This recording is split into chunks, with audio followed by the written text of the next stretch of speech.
Assalamualaikum warahmatullahi wabarakatuh. Salam sejahtera.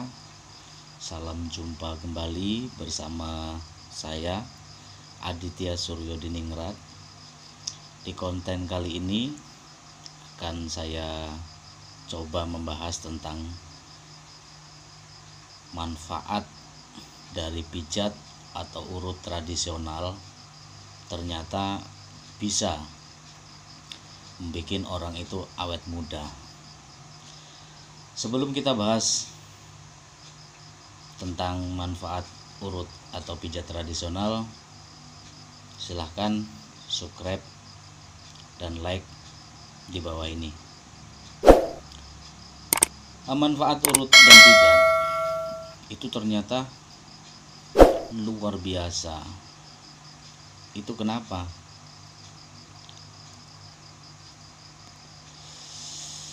Dari urutan badan itu selalu diurut, rutin diurut, itu ternyata akan menghidupkan sel-sel tubuh, sel-sel kulit,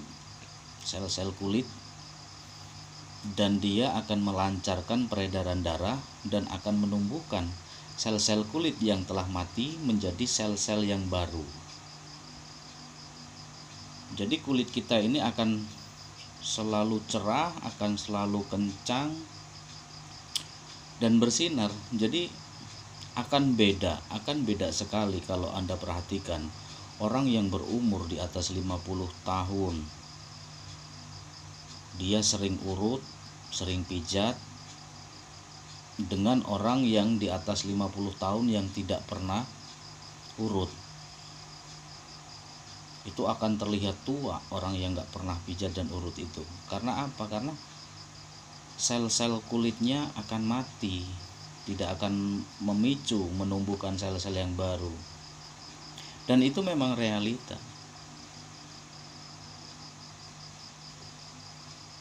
Selain membuat awet muda, pijat dan urut tradisional itu juga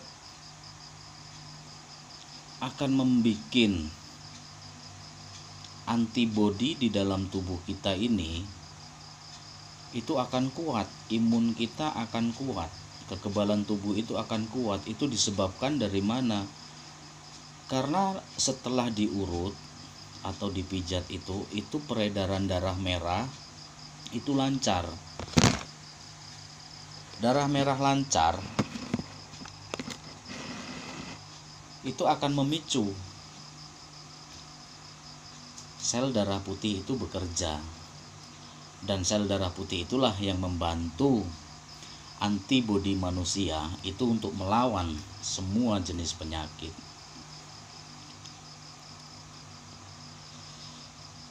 Tapi memang terkadang di saat ini orang sudah jauh, orang sudah tidak mau, orang sudah berpikir, dan memang banyak sih dampak yang orang rasakan setelah urut. Kadang badan jadi sakit, kadang malah susah jalan atau gimana. Ya itu tergantung si terapisnya, si pemijatnya, cara penekanannya. Karena karakter manusia, karakter orang itu beda-beda. Ada yang suka pijatannya keras, ada yang hanya lembut. Karena saya seorang terapis, seorang pemijat, seorang tukang urut, saya selalu bertanya kepada si pasien, kekencangan tidak tekanannya. Jadi nanti akan menghasilkan setelah diurut itu bukannya sakit, akan jadi enak. Dan sebenarnya sih wajar karena efek dari urat tegang, dari otot tegang, dari banyaknya racun di peredaran darah.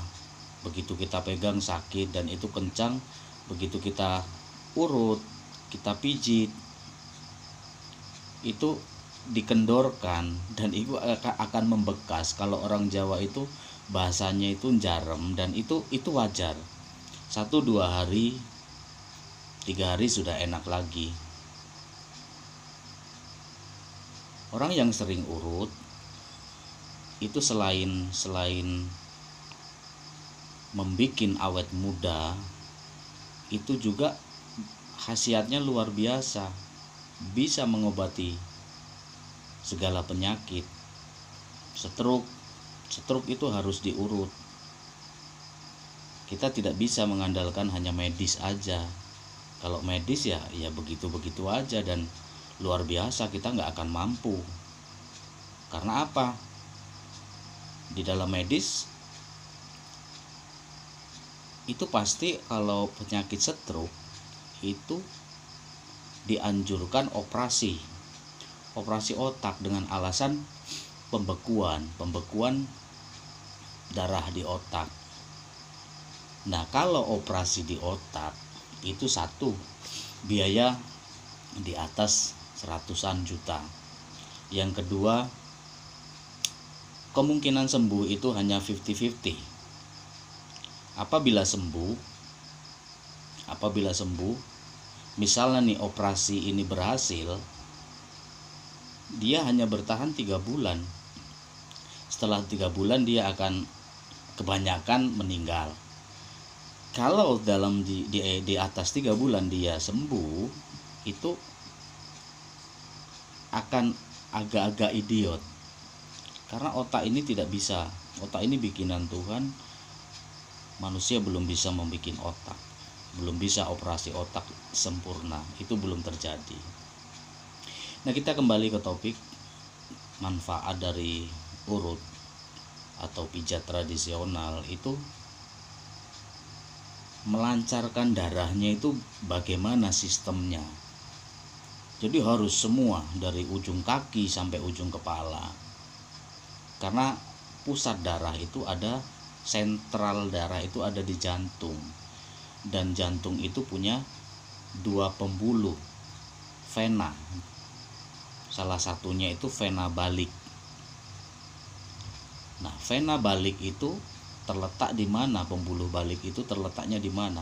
Kalau di kaki itu ada di jari-jari kaki. Jadi dari jantung itu darah turun ke kaki, itu nanti naik lagi, sirkulasinya di jantung.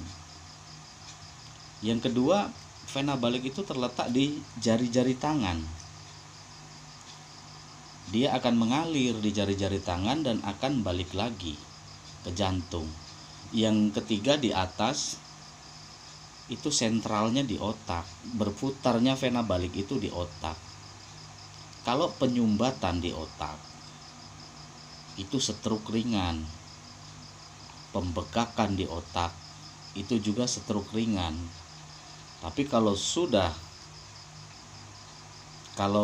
pembengkakan itu stroke ringan, kalau penyumbatan itu agak berat.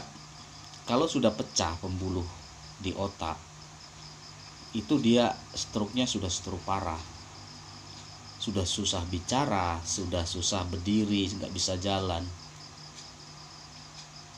Tapi kembali Tuhan masih maha adil. Orang stroke itu selalu hanya sebelah, tidak bisa semua. Tidak semuanya, hanya kalau tidak sebagian kiri, itu sebagian kanan.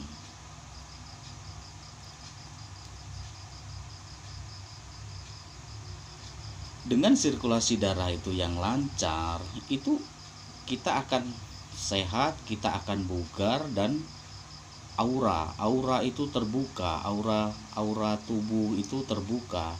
Wajah ini juga perlu totok wajah, facial kalau bahasa salonnya, biar kencang, biar ini. Jadi saya akuin memang luar biasa.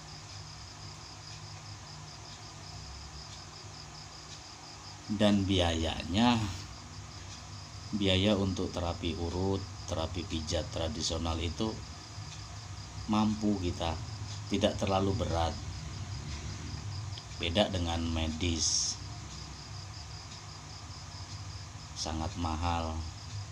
Makanya di dalam terapi urut atau pijat ada dikenal pijat refleksi, itu dari titik-titik kaki. Titik-titik kaki itu katanya semua penyakit bisa dideteksi, dan itu benar.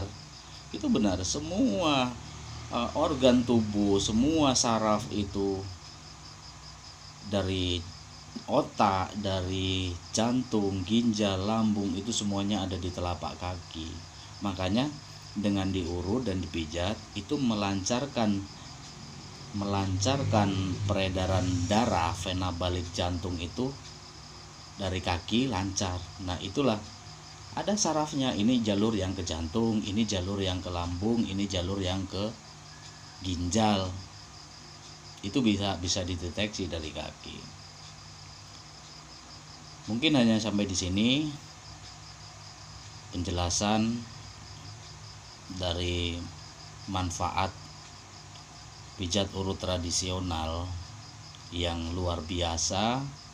Itu bisa menyembuhkan semua jenis penyakit dan bisa membuat orang itu awet muda dengan rutin. Untuk perawatan itu kalau misalnya pijat urut rutin itu 1 bulan paling lama, 2 bulan itu sedang, 1 bulan itu paling cepat, 2 bulan itu sedang, 3 bulan itu paling lama. Tapi kalau untuk terapi, misalnya dia punya penyakit stroke tidak bisa sekali urut itu tidak akan sembuh, tapi dia akan terapi itu 1 minggu sekali, dan itu berjalan sekitar 3 bulan. Karena bukan dia ahli urutnya itu yang menyembuhkan si penyakit yang orang stroke itu, tapi badan dia sendiri. Kita merangsang, memicu antibodi. Urut itu yang merangsang peredaran darah. Jadi semua jenis terapi itu melancarkan peredaran darah, itu memicu sel darah putih itu biar membantu antibodi kita bekerja, dan itu melawan penyakit dengan sendirinya. Itu kalau untuk terapi itu tidak boleh putus, 1 minggu sekali. Terus kalau sampai putus, itu terapinya itu putus. Misalnya 7 hari sekali, mau 1 hari sekali, mau 2 hari sekali, atau 7 hari sekali, itu sama saja. Tetap di atas 3 bulan baru ada reaksinya, tidak bisa spontan. Jadi 7 hari, besoknya juga harus 7 hari, tidak boleh hari ke-8. Kalau hari ke-8 atau hari ke-9 itu terapinya sudah putus, jadi tidak berlanjut, itu mulai awal lagi. Mungkin hanya di sini, dan saya Ri, salam YouTuber. Assalamualaikum warahmatullahi wabarakatuh.